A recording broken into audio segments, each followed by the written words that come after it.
Bismillahirrahmanirrahim. Alhamdulillah, salatu wassalamu ala rasulillah wa ala alihi wa sahbihi wa mawalah. Asyhadu an la ilaha illallah wa la syarikalah wa asyhadu anna muhammadan abduhu wa rasuluh la nabiyya ba'da amma ba'd. Sebenarnya ini bukan pengajian, ini cuma adalah suatu hal yang datang tiba-tiba. Saya habis tadi sempat saya berdiskusi dengan anak perempuan saya, Sarah, mengenai perkawinan. Mulai dari seperti concern saya atas pengalaman-pengalaman menghadapi beberapa kasus rumah tangga yang ya diantaranya sudah diambang perceraian, dan alhamdulillah diantaranya bisa diselamatkan. Jadi mungkin ini kesempatan, ya tadi diskusi dengan Sarah, saya sampai kepada suatu kesimpulan di mana salah satu penyebab dari terjadinya permasalahan dalam perkawinan itu adalah ketika laki-laki, suami maupun istri itu tidak tahu mengenai, bukan hanya tidak tahu mengenai tugas, kewajiban dan tanggung jawab sebagai dalam rumah tangga, tapi mengenai konsep pernikahan itu sendiri sesuai dengan syariat agama Islam. Tadi mulai diskusinya itu dengan banyaknya penyebab dari permasalahan rumah tangga yang saya hadapi itu berawal dari salahnya konsep perkawinan itu dari pihak istri. Ini nothing to do dengan gender bias atau apa, hanya bergerak berdasarkan data dan pengalaman yang saya hadapi dari memberikan counseling, membantu rekonsiliasi antara suami dan istri. Salah satu tadi yang saya sempat diskusikan dengan Sarah itu adalah bagaimana kebanyakan para istri, kaum perempuan, ketika melihat konsep pernikahan itu, mereka melihat ketika menikah dengan seorang laki-laki, maka begitu pernikahan itu menjadikan suami itu menjadi miliknya, gitu. Menjadi pemiliknya dan hanya melayani kepentingan dan kebutuhan dari istri itu, dan itu tidak boleh dibagi dengan pihak lain atau apalagi dengan perempuan lain, gitu. Ini menjadi salah satu yang menjadi sebab dari penyebab dari permasalahan dalam perkawinan itu, gitu. Dan sekali lagi ini berangkat dari pengalaman dan data-data yang saya dapatkan dari selama ini menasihati pasangan-pasangan yang mengalami permasalahan keluarganya. Jadi begini, dalam konsep agama Islam itu, pernikahan itu tidak menjadikan seorang suami itu menjadi milik istrinya, gitu. Nah, ini satu yang harus kita camkan dari awal, tidak hanya untuk pihak istri tapi juga untuk pihak suami, ya. Jadi suami juga perlu menyadari kalau dia menikah dengan seorang perempuan itu, he doesn't serve his wife and only his wife. Begitu juga istri, gitu. Istri itu juga harus paham kalau ketika seorang laki-laki menikah padanya, tidak menjadikan suaminya itu menjadi miliknya dan hanya miliknya sendiri, gitu. mungkin dengan apa ya, ini konsep yang sering kita dapat barangkali kalau dengar lagu-lagu romantis percintaan itu, yours your mind gitu ya, itu mungkin secara konsep romantisme dunia itu memang iya seperti itu, tapi dalam konsep pernikahan secara agama Islam itu tidak berlaku gitu. Ar-rijalu qawwamun 'alan nisa. Ya. Seorang laki-laki itu kata Allah dalam surah An-Nisa ayat ke-34 adalah seorang qawam. Seorang pelindung, seorang caretaker bagi seorangnya. Bima faddalallahu ba'duhum ala ba'da. Kenapa? Allah memberikan pada seorang itu kelebihannya, satu derajat tanggung jawab yang lebih tinggi daripada istrinya sebagai seorang qawam yang bertanggung jawab bukan hanya di dunia tapi juga di akhirat, bukan hanya untuk dirinya tapi juga untuk anak istrinya. Itu menempatkan dia itu sebagai qawam, bukan sebagai milik dari suaminya gitu, dari istrinya gitu. Ini konsep sebagai pernikahan itu dalam agama Islam. Wabima anfaqu min amwalihim. Kemudian juga seorang laki-laki itu dia sebagai orang yang memberi nafkah, yang menyediakan kebutuhan dan mencukupi kebutuhan dari anak istrinya. Inilah konsep pernikahan dalam agama Islam, itu laki-laki sebagai qawam dan sebagai pemberi nafkah, sebagai provider dan sebagai pelindung dan sebagai caretaker, provider untuk keluarganya gitu. Jadi ini juga menunjukkan bahwasanya seorang suami itu ketika dia memberikan perlindungan kepada istrinya baik di dunia dan di akhirat, maka perlindungan itu adalah sebagai bentuk dari ketakwaannya kepada Allah Subhanahu wa taala. Nah, seorang suami itu tidak menjadi milik istri ketika dia menikah, dia tetap menjadi milik Allah dan dia tidak menjadi pelayan atau pemenuh kebutuhan suami atau melakukan service serve the istri, ada hanya istri yang di-serve, bukan seperti itu. Tapi justru dia yang dia serve itu hanya Allah dan yang dia serve itu adalah Allah dan hanya Allah yang dia serve gitu. Maka ketika suami melindungi istrinya, maka ketika suami memberi nafkah kepada istrinya, itu sebenarnya adalah bentuk pelayanannya kepada Allah Subhanahu wa taala, bukan sebagai bentuk pelayanannya kepada istri. Oke? Ya, jadi ini harus dipahami. Maka ketika dia melakukan tanggung jawab itu, dia tidak mengharapkan balasan dari istrinya, tapi dia mengharapkan balasan daripada Allah Subhanahu wa taala. Nah, ini mungkin nanti akan saya bahas lagi karena ini berdampak akan bagaimana sikap suami kalau misalnya istri itu tidak melakukan tanggung jawabnya sementara dia sudah memenuhi tanggung jawabnya. Apakah bisa dijadikan itu alasan untuk kalau istri saya tidak berterima kasih, tidak mau menjaga auratnya, itu kemudian saya boleh tidak melakukan kewajiban saya. Ya. Ini ketika itu dijadikan kewajiban itu accountability-nya antara suami dengan istri, padahal tanggung jawab kita itu accountability-nya adalah kepada Allah Subhanahu wa taala. Jadi ini yang harus dipahami, sehingga ketika seorang suami melakukan tanggung jawabnya, ya ayyuhalladzina amanu qu anfusakum wa ahlikum nara. Wahai para suami, kepada kamu diberi tanggung jawab bukan hanya pada diri kamu sendiri, tapi juga pada istrimu dan keluargamu untuk melindungi mereka dari siksa api neraka. Ajarkan ketaatan, ajarkan kesolehan kepada mereka. Nah, ini tanggung jawab kita kepada Allah Subhanahu wa taala. Ya, prakteknya, nah ini kita lakukan dengan mengajak istri kita. Mengajak istri kita melakukan ini, ketaatan ini kepada Allah Subhanahu wa taala.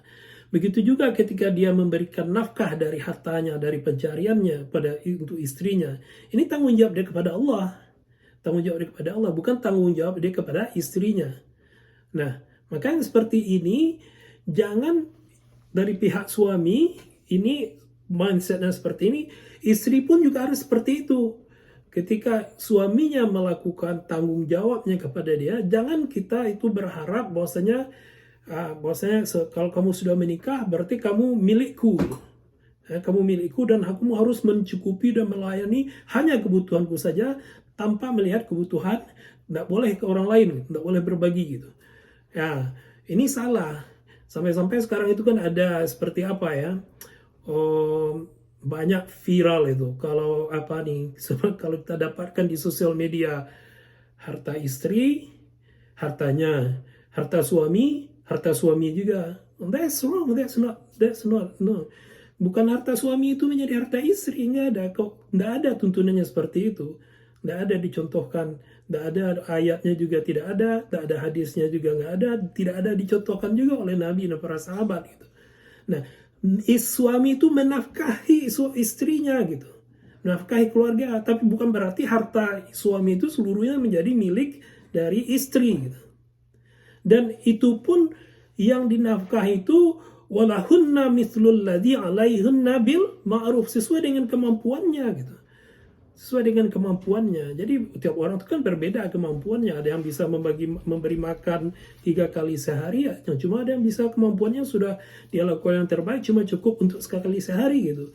Ada yang seumur umurnya dia cuma mampu menyewa, kalau itu yang the best dia bisa, itu yang harus diterima gitu. Nah itu adalah maksudnya seperti itu. Hak istri itu ya yang diberikan oleh suami kepada kita itu hanya sesuai dengan kemampuannya. Tidak boleh berharap pada suami itu melebihi apa yang dia mampu gitu. Nah, dan again, kemampuan orang-orang itu masing-masing berbeda.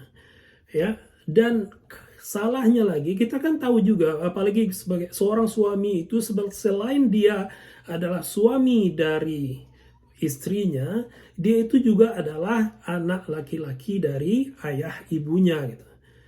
Nah, ada tanggung jawab dia kepada istrinya, kepada keluarganya. Ada juga seorang anak itu mempunyai tanggung jawab pada bapak dan ibunya.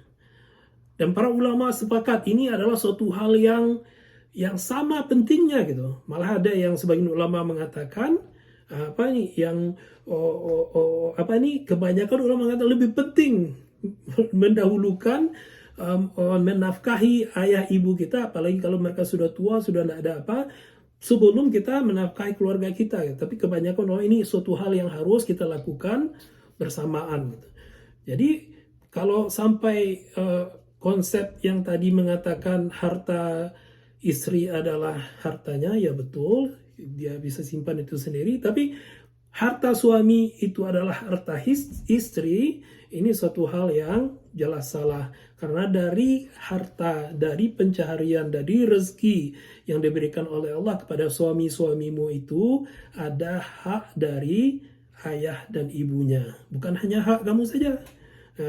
Belum lagi kalau disebutkan nanti Allah juga memberi dia hak untuk mempunyai istri kedua, ketiga, keempat. Ya kalau misalnya again gitu kan mungkin terlalu jauh kalau saya draw ke sini, tapi kenyataannya kalau istri itu memiliki istri dua, ya tidak mungkin lah satu istri mengatakan seluruh harta suami miliknya gitu kan.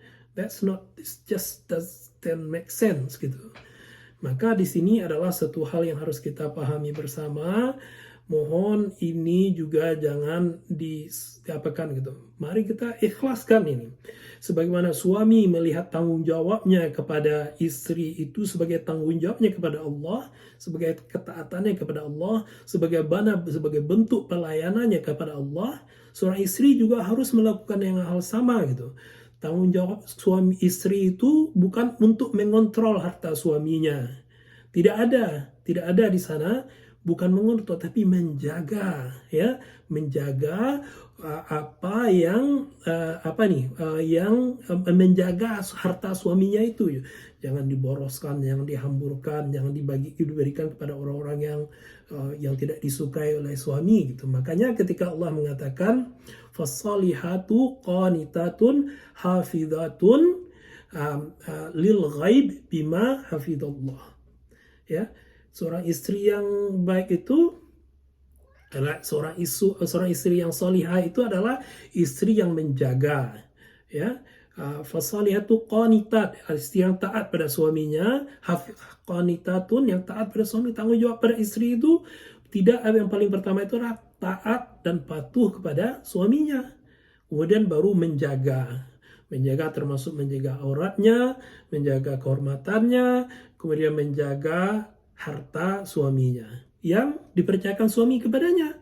Ya, kalau rumah yang dipercayakan suami kepadanya, maka jaga itu baik-baik. Ketika suami tidak ada di rumah, gitu, ada orang yang datang yang tidak disukai suami, jangan kita terima gitu. Nah, kalau misalnya cuma sedekah kecil-kecil barangkali tidak masalah, gitu. Tapi kalau memberi pada seorang lain dengan jumlah yang banyak, ya minta suami dulu gitu. Nah, maka ini adalah bentuk menjaga, tapi bukan mengontrol, menguasai seluruh harta suami, itu beda gitu. Maka di sini seorang istri harus tahu bagaimana menempatkan posisinya. Again, sekali lagi, tidak ada Allah mengatakan hak atau tanggung jawab dari seorang istri itu adalah mengontrol harta suaminya, tapi justru taat pada suaminya, patuh pada suaminya, kemudian menjaga kehormatan suami. Ini memang suatu hal yang sepertinya kelihatannya enteng dan ringan, tapi dalam prakteknya subhanallah, saya ingatkan lagi, banyak para ukhti kita gagal dalam melaksanakan ini gitu. Padahal Rasulullah SAW sendiri itu mengatakan, ya, idza salatil mar'atu khamsa'a wa sammat syahraha wa hafizat farjaha wa ta'at zawjaha, gitu kan. Kalau seorang perempuan itu sudah salat 5 waktu, sudah berpuasa di bulan Ramadan, kemudian dia menjaga kehormatannya dan dia taat pada suaminya, maka kata Rasulullah SAW, dia boleh, ini dijamin oleh Rasulullah SAW, surga nih, dia bisa masuk surga melalui pintu mana saja, ya, melalui pintu mana saja. Dan tapi ya, subhanallah, ya, na'udzubillah, mudah-mudahan kita terlindung dari seperti ini. Banyak sister kita, ukhti kita, para istri yang gagal, walaupun sebenarnya ujian untuk lebih ringan dibanding dengan kalau lihat selintas itu. Kalau laki-laki kan banyak tanggung jawabnya gitu kan, menafkahi, melindungi, belum lagi jihadnya gitu kan, banyak tanggung jawab seorang laki-laki. Tapi bagi seorang istri cuma seperti itu, sholat 5 waktu, puasa Ramadan, taat pada suami dan menjaga kehormatan diri. Allah, Nabi Muhammad SAW menjamin dia akan masuk surga dari pintu mana saja gitu. Suatu kualitas yang diberikan oleh Rasulullah kepada Abu Bakar Siddiq, ya. Abu Bakar Siddiq, suatu hadis dikatakan oleh Rasulullah SAW, setiap pintu surga memanggil beliau karena keutamaan. Kalau kita ini hebatnya barangkali, kalaupun ada amal-amalan utama kita hanya satu-satu aja, puasanya yang bagus dipanggil dari gerbang Ar-Rayyan gitu. Sedekah kita yang bagus, salat kita yang bagus, ya, pintu-pintu surga itu yang akan memanggil kita satu saja.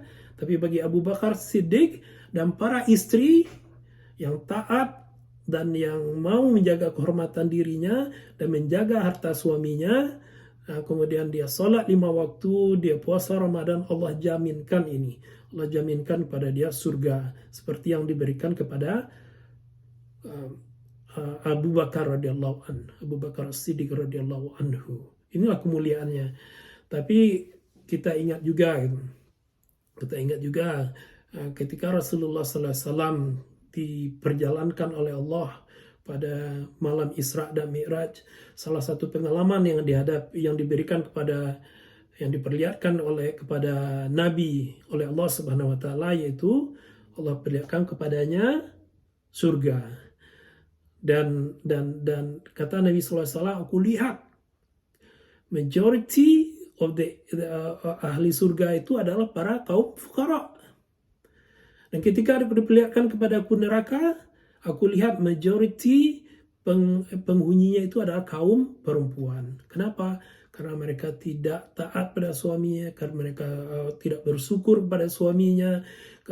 Kalau ada pemberian suaminya, yang ini diberi nafkah setiap hari, dibeli makan setiap hari, dibayarkan bill, ya pendidikan, semuanya ya setiap hari diberi seperti on daily basis selama bertahun-tahun. Kemudian barangkali ada satu hal yang dia dapatkan tidak dia sukai daripada istrinya itu, dapat dari suaminya itu, semua kebaikan-kebaikan itu menjadi terlupakan. Yang selalu diingat-ingat, yang selalu diungkit barangkali satu atau dua keburukan atau kekurangan suaminya itu. Semua kebaikan-kebaikan yang jumlahnya ribuan atau puluhan ribu itu menjadi hilang. Maka ini adalah salah satu penyebab, makanya ketika disebutkan nusyuz itu adalah satu dosa nusyuz, ya, seorang istri yang besar kepala, yang sombong, yang angkuh, yang tak mau berterima kasih, yang tak mau patuh, durhaka kepada suaminya, maka ini suatu hal yang sangat dibenci oleh Allah Subhanahu wa taala. Sampai-sampai Allah itu mengizinkan, ya. Jangan, don't take me wrong, ya. Don't take me wrong, ini suatu hal yang mengizinkan lelaki itu memukul istrinya, gitu. Ya. Ini kadang-kadang jangan pula diapakan ini, lihat konteksnya gitu. Begitu Allah tidak sukanya dengan hal yang seperti ini untuk mendidik atau mengajar suami istri itu, Allah mengizinkan, ya, Allah mengizinkan suami itu memukul istrinya. Tapi sebelumnya ya diajar dulu, diingatkan dulu, dipisah ranjang dulu, baru sampai kalau tidak masih tidak boleh gitu. Ya, again, ini bukan maksud saya menganjurkan domestic violence, tapi poin saya adalah ini salah satu dosa yang sangat tidak disukai oleh Allah Subhanahu wa taala. Ya, to this extent, ya, Allah mengizinkan suami boleh memukul, pun memukulnya itu dengan cara yang tidak apa gitu. Ada caranya dan fikihnya gitu. But my point here, begitu Allah tidak menyukainya sikap nusyuz ini. Jadi para istri, para ini ingat dengan hal seperti ini. Kembalikan konsep perkawinan kita itu sebagaimana yang diajarkan oleh Allah yang melalui ayat-ayatnya, yang ditunjukkan, yang diajarkan oleh Rasulullah SAW, yang melalui hadis-hadisnya, melalui perilaku beliau dengan keluarganya, yang juga diikuti oleh para sahabat. Maka seperti inilah yang harus kita lakukan. Perkawinan itu ketika Anda menikahi seorang laki-laki, ingat, dia itu adalah hamba Allah, dan dia itu tetap berhamba hanya kepada Allah Subhanahu wa taala. Tidak menjadi hamba di seorang istri. Yang dia lakukan itu adalah to please Allah, ya.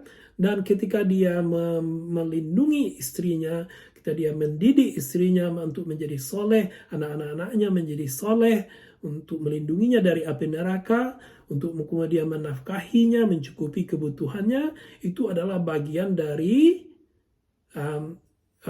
pengabdiannya, penghambaannya kepada Allah Subhanahu wa taala.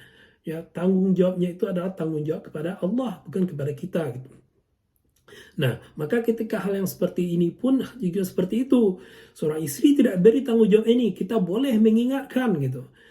Sama seperti kalau misalnya suami tidak melakukan, istri tidak melakukan tanggung jawabnya, kewajibannya, nah itu istri itu akan bertanggung jawab kepada Allah, bukan kepada suami. Makanya ketika seorang suami mendapatkan istrinya tidak melakukan tanggung jawabnya, tidak memenuhi kebutuhan suaminya, kita tenang-tenang saja, itu urusan dia dengan Allah nanti gitu. Seorang istri pun seperti itu juga gitu. Kalau maaf ngomong, suami itu tidak memberikan nafkahnya gitu, tidak melakukan kewajibannya untuk mendidik mendidik kita para istri gitu kan. Itu nanti tanggung jawab dia kepada Allah. Tetap lakukan kewajiban kita kepada dia, karena kita nanti akan menjawabnya di hadapan Allah. Urusan dia nanti, dia apa melakukan atau tidak, dia biarkan itu dia nanti menjawabnya di hadapan Allah nanti. Nah, ketika nanti kita ditanya oleh Allah Subhanahu wa taala sebagai seorang istri, apakah kamu taat pada suamimu? Taat, ya Allah. Apakah kamu menjaga kehormatanmu, menjaga harta suamimu?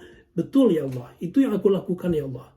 Nah, kalau Allah tidak akan terima, kamu tidak melakukan ini, tidak melakukan itu. Kenapa? Ya Allah, karena suamiku tidak melakukan ini, tidak melakukan kewajiban. Nah, Allah tidak akan menerima itu. Selama Anda masih dalam ikatan perkawinan, maka wajib kita, karena ini diperintahkan Allah kepada kita sebagai para istri untuk taat pada suami kita, regardless ya, regardless apakah suami itu melakukan tanggung jawabnya pada Allah atau tidak gitu. Mak ngomong kalau suami tidak sholat pun ya, walaupun ini to the extent ya, selama dia ini, walaupun sebagian ulama mengatakan kalau suami tidak sholat itu sebenarnya sudah boleh kita minta cerai gitu, karena itu salah satu alasan gitu. Sampai dia tidak sholat. Tapi again, ya, selalu kamu, contohnya kalau dia tidak melakukan kewajibannya kepada Allah Subhanahu Wa Taala, itu urusan dia dengan Allah gitu.